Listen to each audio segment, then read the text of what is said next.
Oh, hello! You're on time. How perfect. Oh, wait. Do you want me to do something more scary for the camera? You are the interviewer. Perfect. I just wanted to clear that up.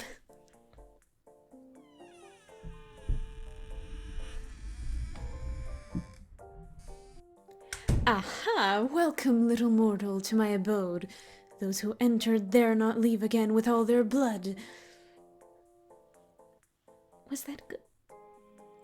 Oh, great.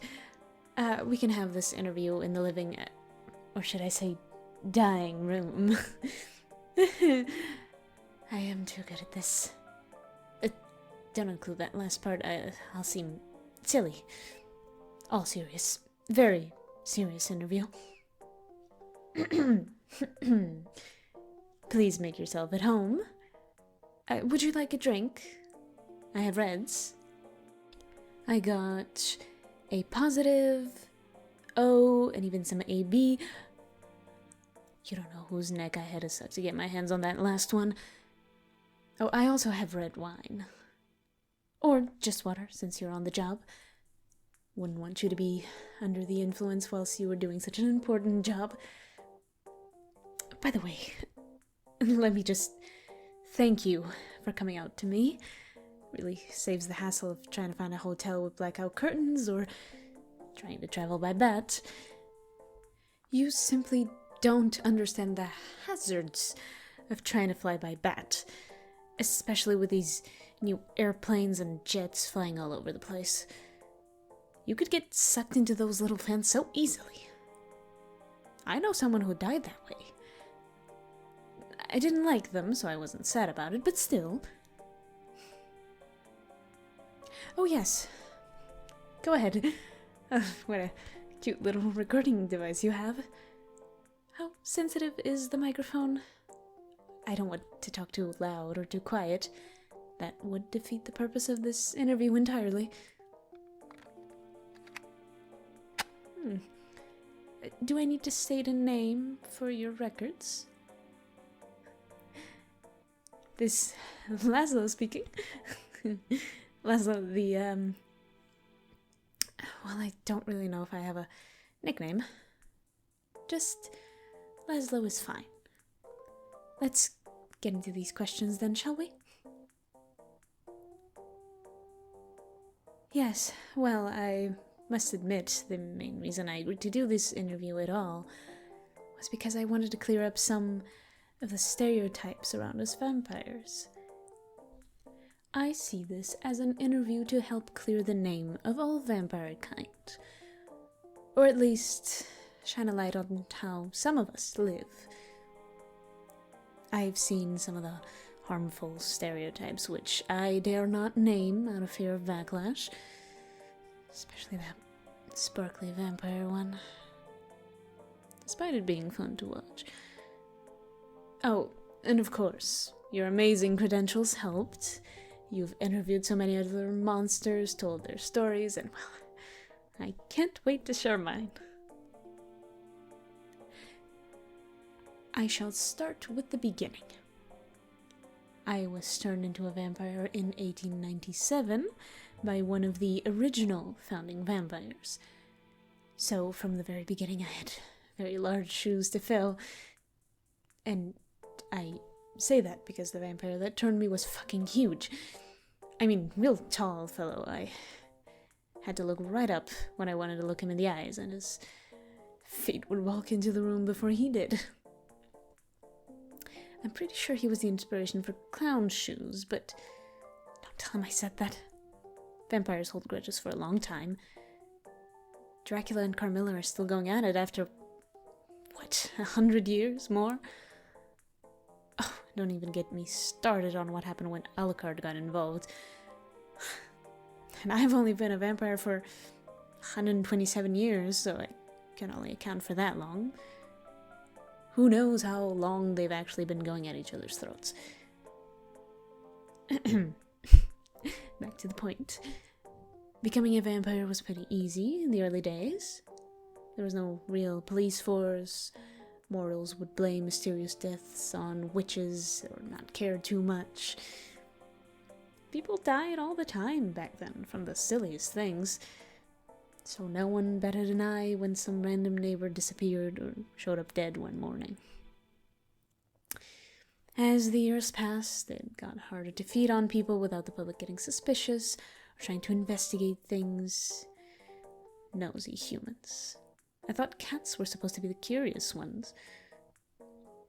But after a somewhat functioning police force was made, vampires had to be more sneaky, biting from not just the neck, covering the bite wounds with other wounds, like cutting heads or arms off, or just disposing of the bodies, but that was too much hassle. But of course, thanks to modern media and more positive representation, we've been able to simply ask people for blood. Although, the one thing I don't like is the sexualization of us. Like, not all of us want to be daddy or mommy whenever we want to feed. It's like if I were to suddenly flirt with you whilst you were trying to eat. It's not fun, and very distracting. Well, some vampires bite for pleasure, sure.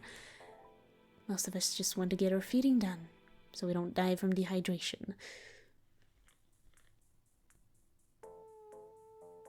Oh, yes, my apologies, I don't mean to just complain. I guess the life of a vampire can be kind of isolating at times, unless you live in a close-knit community, which you can, as you can kind of see, I don't. And I prefer not to. It's not that I don't like other vampires, it's just, as I've said before, we do hold grudges for a long, long time. Sometimes over the pettiest of things. Like Miriam... what's her last name again? Baylock. Miriam Baylock. Yes, she still doesn't like me too much after I accidentally bit into the human she wanted to drink from. But in all fairness, she didn't call dibs or mark the human beforehand. I did offer her a blood basket afterwards, so we're more like frenemies now. A little word of advice. If you ever piss off a vampire, blood baskets are a way to go. Stood on their shoes, blood basket. Accidentally ate their favorite human, several blood baskets. But the vampire community is a community like no other. I mean, you're stuck with each other for all eternity, unless some outside force comes to rid you of your immortality. You're with each other for a long time, so you really have to work on keeping the peace as much as you can. Well, there are exceptions, of course. We were all once human, and well, vampire fights are fun to participate in and watch. I shan't go into too much detail about vampire fights, because, well, you have to see one to understand one. If you ever become a vampire, do come back, and I'll see if Drusilla will let me invite a +1 again. Oh, well, I do have a few humans I have turned myself. Not many, but a few. I'm not too fond of the idea of being in command of so many vampires.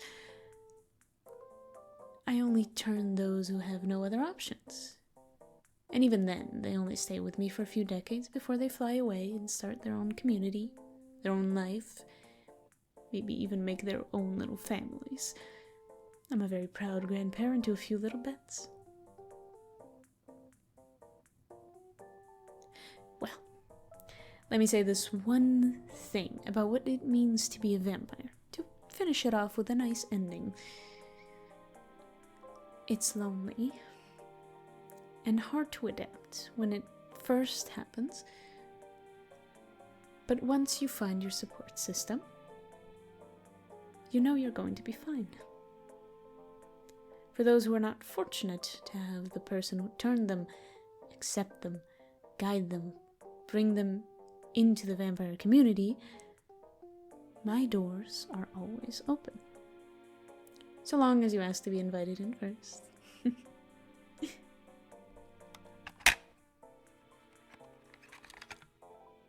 Was that good? I sure do hope you have enough material to make something useful out of it. I would like to delve more into Vampire Society, but unfortunately I'm only available for so long. I'm off to a council meeting in half an hour, so I must prepare for that. We may have a long life to live, but we don't like our time being wasted. No, don't be silly. This was very fun. I just hope that it gives people a more positive look into what being a vampire is like. I see vampires getting a negative press all the time. And don't get me wrong, it is sometimes deserved. I just want the world to know we aren't all total jerks. Yes, I suppose you should be heading off now before it gets too dark and us vampires get to roam the streets. I hope you have a safe drive back to the city, and do email me a copy of the finished version, or just the draft. Oh, and maybe mail me a paper copy. Something to hang up on my wall, show off to the community when I host my dinner parties. Yes! Oh yes, that would be wonderful. I shall send you an invite when I am next hosting one. Bye-bye. Have a safe journey home. Watch out for any rogue vampires.